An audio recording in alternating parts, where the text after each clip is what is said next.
Hello, friends. This is Dave Hurwitz, executive editor at ClassicsToday.com, here with a list of a dozen one-movement symphonies. Now, this is a regular list. This is not one of the beginner's essential lists. But, who am I to say? If you're a beginner, just jump right in. You can do whatever you want to do. You don't have to listen to me. If you think this looks interesting, then I hope you'll dip in because there's some wonderful music here. And, a one-movement symphony is in some ways a good thing, I guess, for beginners because they're kind of short and compact. But on the other hand, I want to talk a little bit more about formal issues. And that's what makes this a talk, I think, a little bit for people who are sort of more into it and know their way around the territory. But hey, like I said, it's your choice. One-movement symphonies are fascinating to me because some of them are really one-movement symphonies and some of them are less than one-movement symphonies. And what do we mean by this? What I mean is symphonies which have all of the independent movements played together can be considered one movement because it's a continuous amount of music, but that music can fall into very, very distinct sections. And there are some symphonies where the composer asked that all the movements be played without a break. Schumann's Fourth is one of the most famous. It's definitely not a one-movement symphony, but he wanted there to be no pause between the movements.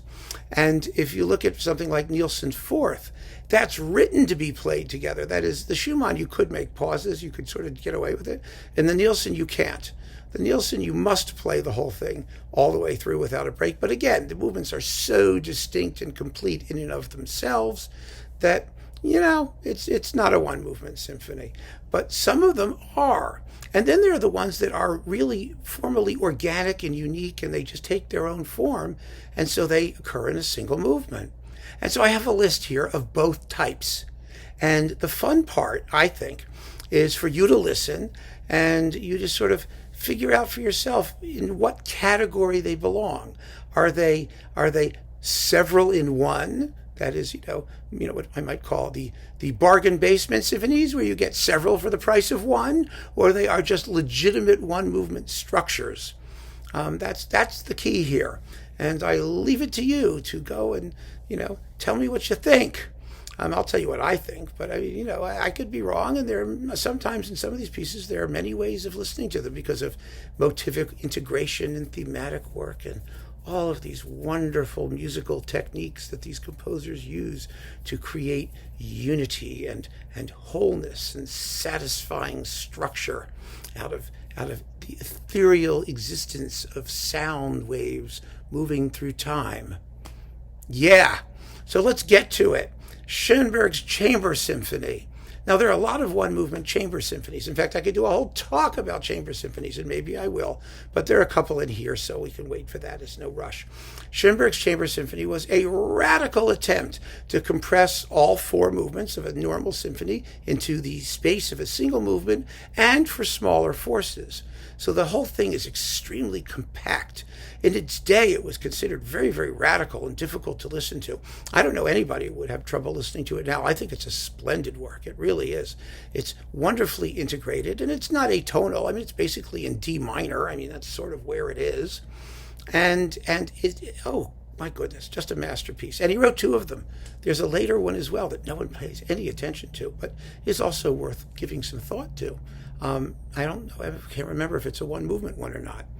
I listen to it. I always listen to it all the way through. I never pay attention to what kind of sections it falls into. Never mind. Listen to the first Chamber Symphony. Chamber Symphony number 1. I call it just Chamber Symphony. I should probably call it number 1. Maybe when I put the thing down here, I'll change that and make sure it's clear. Franz Schmidt, Symphony number 4. Now, here's a really interesting case, I have to say, because the symphony is absolutely, totally continuous all the way through. It has definite separate movement sections. It has an Adagio, it has a scherzo, but the outer sections are in moderate sort of tempo, and the piece does have this inexorable flow that runs all the way through it. And I for the life of me, can't imagine it not being considered to be a one-movement symphony, even though the separate movement-like pseudo-movements are very well defined. It's an interesting case, I think, a really interesting case, and it's a masterpiece. So, that's a good thing too. You get that bonus.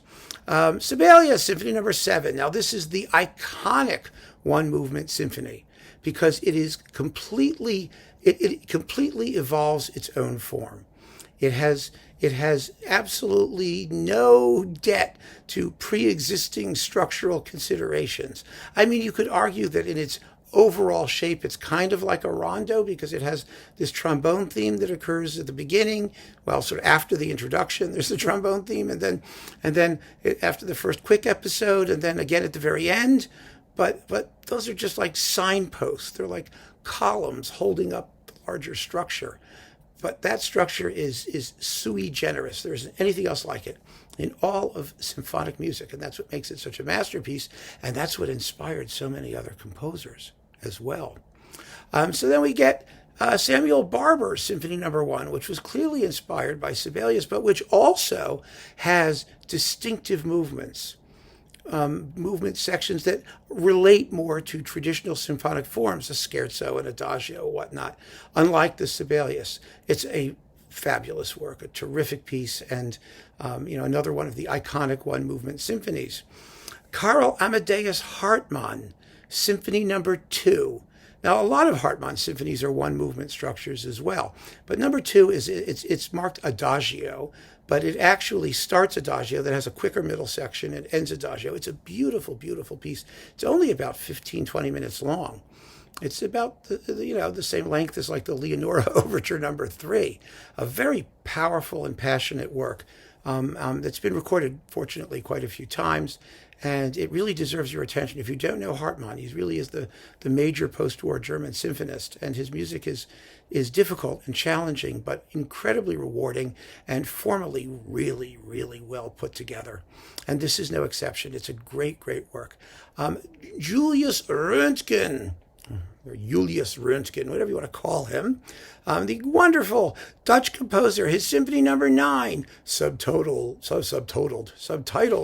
The Bitonal.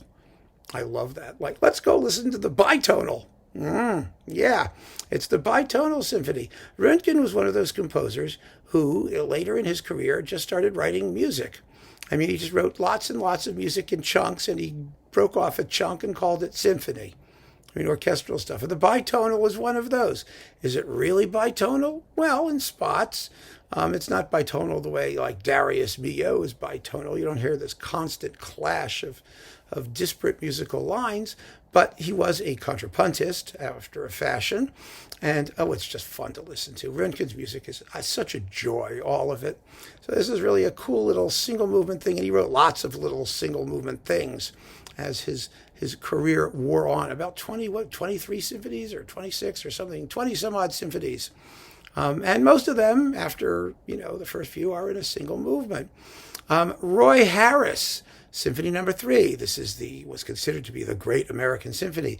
This is possibly the most successful symphony inspired by Sibelius' Seventh. And the reason it's successful is because it doesn't do any of the things that Sibelius' Seventh does.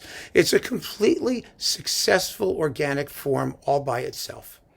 And a beautiful, beautiful work. And famous, in terms of words, but not so much in terms of performances anymore. It was extremely popular in the 50s and 60s when it was, people were touting it. But then the whole atonal thing took over, and Harris got sidelined. And his music is very patchy and uneven, too.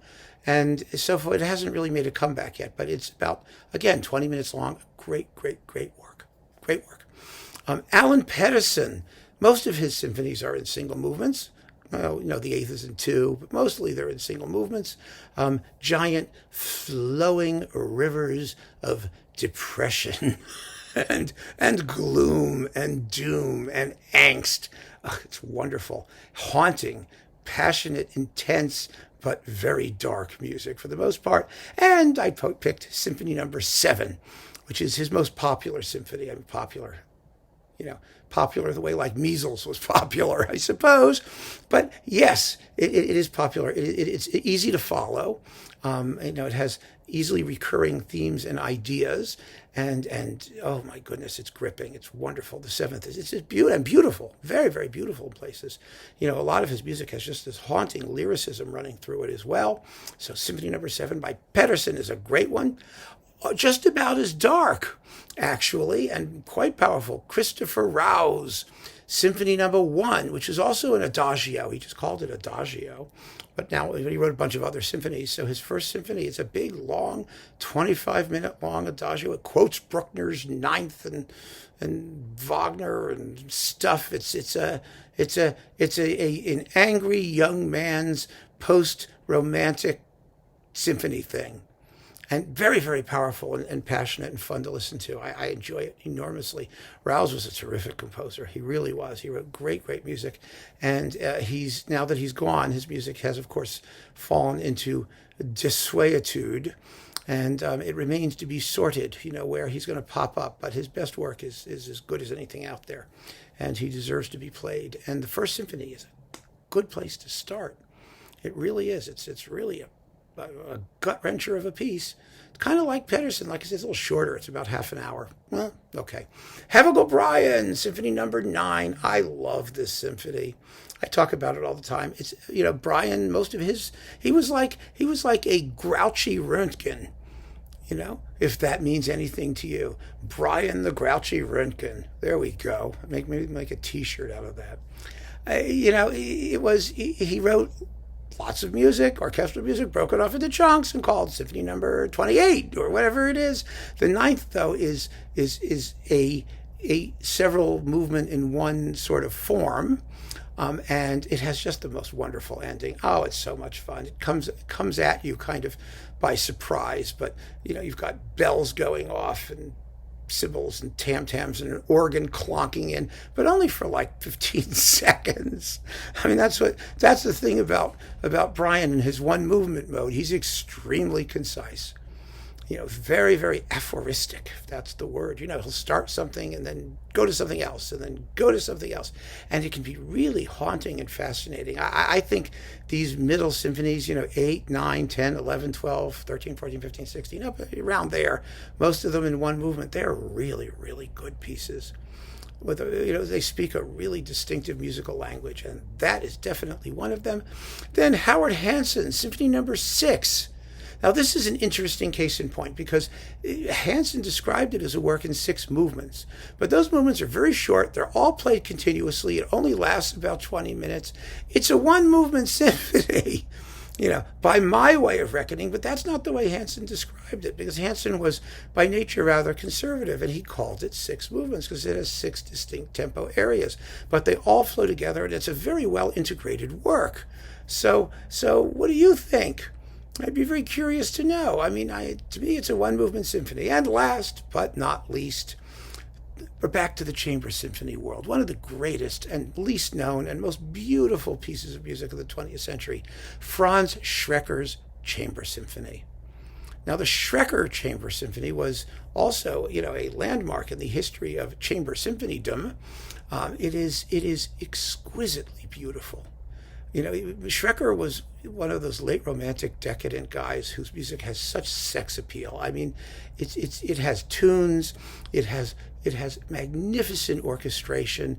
It's incredibly beautiful, and it's written, unlike Schoenberg's, which is rather austere, with the emphasis on the winds. This is lush.